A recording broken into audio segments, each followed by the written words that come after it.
সঞ্জিতা তোমার সাথে একটা গেম খেলবো, তুমি কি রেডি? হ্যাঁ। আমি একটা ওয়ার্ড বলবো, তুমি সেটা কমপ্লিট করবো, ওকে? আমি প্রাউড ফিল করতেছি আমি দুই বিষয়। ভাই রে ভাই, আমরা কোন যুগে বাস করছি? আগে তো মানুষ ফেল করলে ঘর থেকে বের হতো না, এখন পর্যন্ত স্টিল কেউ যদি ফেল করে তো তার বেঁচে থাকার ইচ্ছাটুকুই শেষ হয়ে যায়। বলো, তোমরা কি জীবনে কেউ কোনোদিনও পরীক্ষায় ফেল করো নাই? আর এখনকার মানুষ ফেল করলে সেটা আবার প্রাউডলি লাইভে এসে বলে। হ্যাঁ, বলছিলাম অনলাইনের ভাইরাল মুখ সানজিদা স্নিগ্ধার কথা।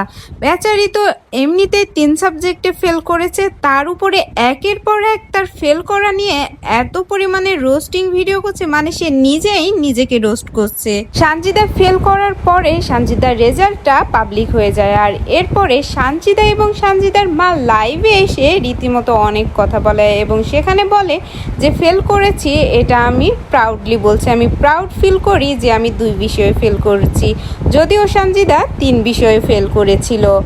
এখন সবাই বলতে পারেন ফেল মানুষ করতেই পারে, এটা স্বাভাবিক। হ্যাঁ, আমিও বলছি ফেল মানুষ করতেই পারে, কিন্তু সানজিদারা যে যা কিছু শুরু করেছে এটা কোনো স্বাভাবিক কাজ হতে পারে না।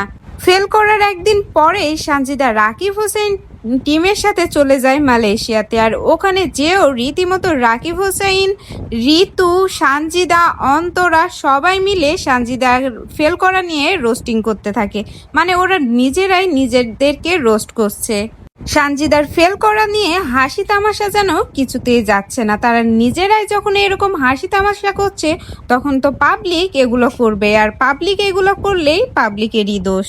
প্রথমে তো রাকিব হোসেন, তারপরে অন্তরা, এরপরে অন্তরা ছোট বোন ইতিও সানজিদার ফেল করা নিয়ে রোস্টিং ভিডিও করে। রাকিব হোসেন নিজে একটা ভিডিওতে বলে সানজিদা ছোট মানুষ, না বুঝে ভুল করে ফেল করে প্রাউড ফিল করছে, এটা বলে ফেলেছে, আপনারা ওকে আর এগুলা নিয়ে কিছু বলেন না, ও ছোট মানুষ, ওকে একটু ভালো থাকতে দেন, ওকে এই বয়সে ভেঙে ফেলেন না। কিন্তু তারাই যেগুলো ভিডিও তৈরি করছে, তারাই কিন্তু সানজিদা যে ফেল করেছে তারাই কিন্তু বেশি ভাইরাল করছে, কারণ সামান্য কিছু পাবলিককে খুব বেশি মানুষ চেনে না যারা আসলে ভিডিও এডিটিং করে, কিন্তু রাকিব হোসেনকে পুরো বিশ্বের মানুষ প্রায় চেনে। সো রাকিব হোসেন নিজে যখন সানজিদার ফেল করা নিয়ে রোস্টিং ভিডিও করছে, সানজিদাকে পচাচ্ছে, যদিও সেটা মজার চলে তবে সেটাই কিন্তু বেশি ভাইরাল হচ্ছে। ভাই, ফেল মানুষ করতেই পারে, তবে সেটা নিয়ে কেন এত বারবার করে একই ভিডিও, একই ফেল করার বিষয় নিয়ে বারবার ভিডিও বানাতে হবে এবং সেটা পোস্ট করতে হবে?